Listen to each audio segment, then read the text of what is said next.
आज हम एक नया अध्याय शुरू करने जा रहे हैं। उस अध्याय का नाम है जैव प्रक्रम।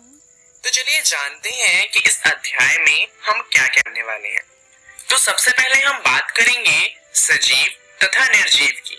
उसके बाद हम बात करेंगे आणविक गतियों के बारे में और फिर हम जानेंगे कि आखिर जैव प्रक्रम होता क्या है।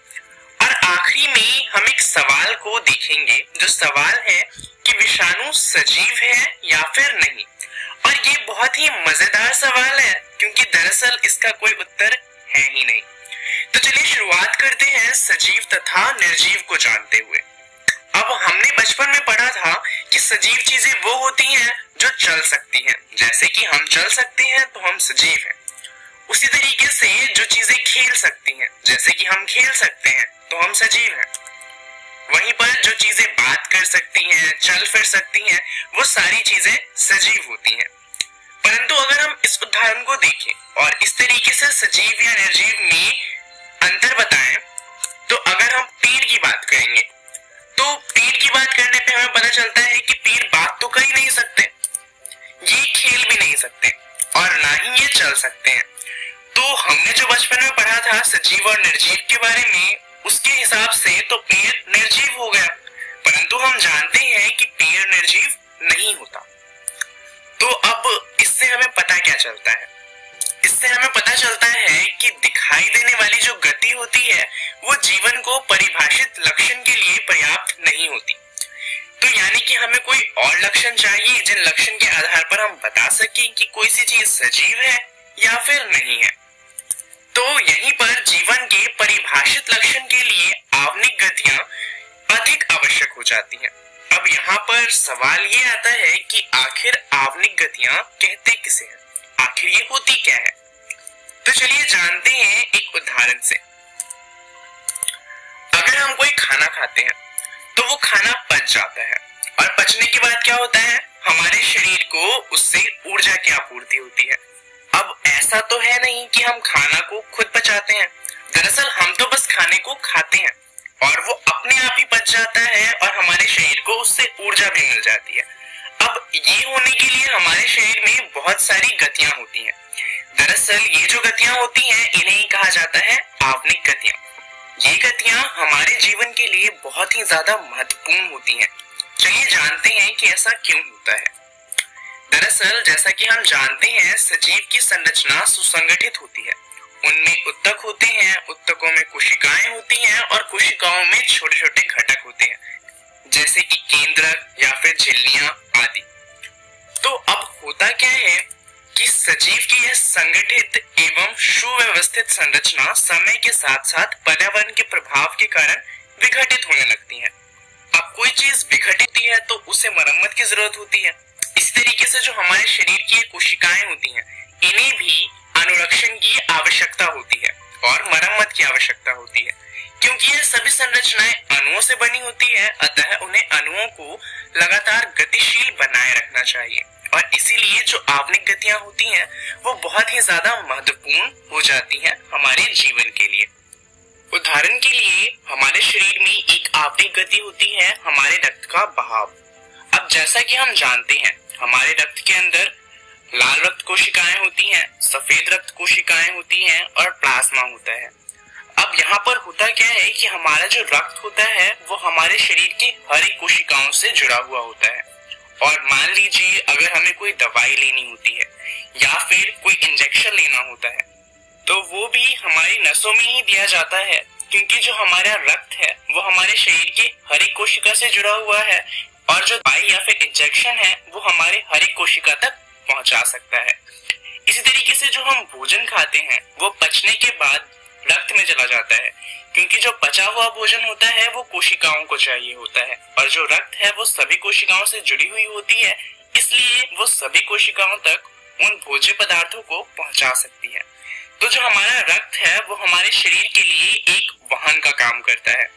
दरअसल इसे कहा जाएगा एक अनुरक्षण प्रक्रम, क्योंकि यहाँ पर पूरा एक प्रोसेस है किसी काम को करने के लिए।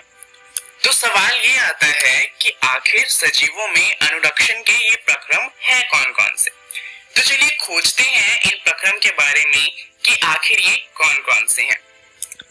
दरअसल अगर हम किसी जीव की बात करें तो जीवों का जो अनुरक्षण कार्य होता है वो निरंतर होना चाहिए। यह उस समय भी चलता है जब वो कोई विशेष कार्य नहीं कर रहे होते। उदाहरण के लिए जब आप सो रहे होते हैं तो हम कोई कार्य नहीं कर रहे होते, परंतु उस समय भी हम सांस ले रहे होते हैं और हमारा दिल धड़क रहा होता है, क्योंकि जो हमारा शरीर है वो अनुरक्षण का कार्य कर रहा होता है और उसे ये उस टाइम पर भी करना होता है। वे सभी प्रक्रम जो सम्मिलित रूप में अनुरक्षण का कार्य करते हैं उन्हें कहा जाता है जैव प्रक्रम। दरअसल जैव प्रक्रम बहुत तरीकों के होते हैं, परंतु अगर हम बहुत ही ज्यादा महत्वपूर्ण जैव प्रक्रमों की बात करें तो ये हैं कुल 4। चलिए जानते हैं कि ये चारों कौन से हैं। सबसे पहले आता है पोषण। पोषण में होता क्या है कि जो हम खाना खाते हैं उससे हमें पोषण मिलता है और इसके अंदर पाचन होता है। दरअसल जो हम खाना खाते हैं वो हम भोजन के रूप में लेते हैं और जो हमारा शरीर होता है वो उसको बाद में पचा देता है और पचने के बाद जो हमारा भोजन होता है उससे हमें ऊर्जा की चीजें मिल जाती हैं, जिससे हमारी कोशिकाओं को ऊर्जा मिलती है और वो अपना काम अच्छे से कर सकती है। दूसरा प्रक्रम है श्वसन का। इसके अंदर होता क्या है कि हम सांस लेते हैं और जो कोशिकाएं होती हैं उनमें ऑक्सीजन का आदान प्रदान होता है। दरअसल हमें कई बार क्या लगता है कि श्वसन और सांस लेना दोनों एक ही बात है, परंतु सांस लेने का मतलब होता है ऑक्सीजन को बाहर से हमारे फेफड़ों तक ले जाना और कार्बन डाइऑक्साइड को फेफड़ों से बाहर निकालना। सांस लेने का प्रोसेस सिर्फ इतना सा होता है। वहीं अगर हम श्वसन की बात करें तो उसमें सांस लेना भी आता है, उसमें जो कोशिकाओं के बीच में ऑक्सीजन और कार्बन डाइऑक्साइड का आदान प्रदान होता है वो भी आता है और इस ऑक्सीजन की मदद से जो हमारी कोशिकाओं में ऊर्जा बनती है ये भी श्वसन प्रोसेस के अंदर ही आता है। तो श्वसन और सांस लेना दोनों समान नहीं है। सांस लेने का मतलब होता है सिर्फ सांस लेना, वहीं पे श्वसन एक प्रक्रम है जिसके अंदर बहुत सी चीजें होती हैं। अब तीसरा प्रक्रम है वहन का। वहन में जो हमारा हृदय होता है वो हमारे रक्त को हमारे हर कोशिका तक पहुंचाता है। वहीं पर रक्त का काम होता है भोजन का स्थानांतरण। इसके अलावा जो रक्त होता है वो मिनरल्स को और कई सारी और चीजों को भी कोशिकाओं तक पहुंचाता है। और चौथा प्रोसेस होता है उत्सर्जन का। इस प्रक्रम में जो कचरा होता है उसे हमारे शरीर से हटाया जाता है। मतलब ये जो इससे पहले जितने भी प्रक्रम पढ़े थे उनसे क्या होता है कि शरीर में कुछ ऐसी चीजें आ जाती हैं जो हमारे शरीर को नहीं चाहिए, तो हमारे शरीर के लिए वो क्या हो गई, कचरा। और क्योंकि कचरा शरीर में तो नहीं रखना, उसे हटाना चाहिए, तो उत्सर्जन वो प्रक्रम है जिससे इस कचरे को शरीर से हटाया जाता है। यहाँ पर हमारी मदद करता है हमारा वृक्क, जिसे कहते हैं किडनी। ये हमारे शरीर में 2 होते हैं और ये हमारे शरीर से कचरे को हटाने का काम करते हैं। तो ये 4 जैव प्रक्रम हैं जो बहुत ही ज्यादा महत्वपूर्ण है। आगे आने वाली वीडियोस में हम इन चारों प्रक्रम को और अच्छे से जानेंगे। तब तक चलिए उस प्रश्न की बात कर लेते हैं जिसकी बात हमने वीडियो के शुरुआत में भी करी थी। जो प्रश्न था कि विषाणु सजीव है या नहीं। दरअसल विषाणुओं के अंदर आवनिक गति नहीं होती। अब हमने शुरुआत में ये जाना था कि जीवन की परिभाषा क्या है। वो जीव जिनमें आवनिक गति होती है वो जीवित होते हैं, परंतु जो वायरस यानी कि विषाणु होते हैं उनके अंदर आवनिक गति होती ही नहीं, तो इसका मतलब ये निर्जीव है। परंतु जब ये किसी कोशिका को संक्रमित करते हैं तब इनके अंदर आवनिक गतियां होती हैं।